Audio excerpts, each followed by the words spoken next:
વડોદરામાં રફતારનો કહેર યથાવત. મકરપુરા પોલીસ સ્ટેશન સામે જ કાર જાળીમાં ઘૂસી ગઈ, કાર ચાલક ઇજાગ્રસ્ત. ડ્રિંક એન્ડ ડ્રાઈવની આશંકા.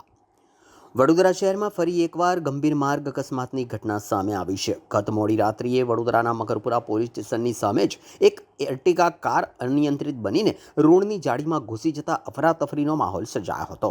મળતી માહિતી અનુસાર અકસ્માતમાં કાર ચાલકને ઈજાઓ પહોંચી છે. સદનસીબે અન્ય કોઈ જાનહાનિ તો નોંધાઈ નથી, પરંતુ આ ઘટનાની જાણ થતાં જ પોલીસનો કાફલો પણ તાત્કાલિક ઘટનાસ્થળે પહોંચી ગયો હતો અને ઈજાગ્રસ્તને સારવાર માટે ખસેડવામાં આવ્યો છે. પ્રાથમિક તપાસમાં ડ્રિંક એન્ડ ડ્રાઈવની આશંકા વ્યક્ત કરવામાં આવી હતી. પોલીસે હાલ કાર જપ્ત કરીને આગળની તપાસ હાથ ધરી છે. નોંધનીય છે કે થોડા દિવસો પહેલા જ સુસેન વિસ્તારમાં પણ એક કાર દ્વારા અકસ્માત સર્જાયો હતો. શહેરમાં વધી રહેલા અકસ્માતોના પગલે પોલીસની કાર્યવાહી પર હવે સૌ કોઈની નજર મંડાયેલી છે. પોલીસે નાગરિકોને પણ ટ્રાફિક નિયમોનું પાલન કરવા અને નશાની હાલતમાં વાહન નહીં ચલાવવાની અપીલ કરી છે.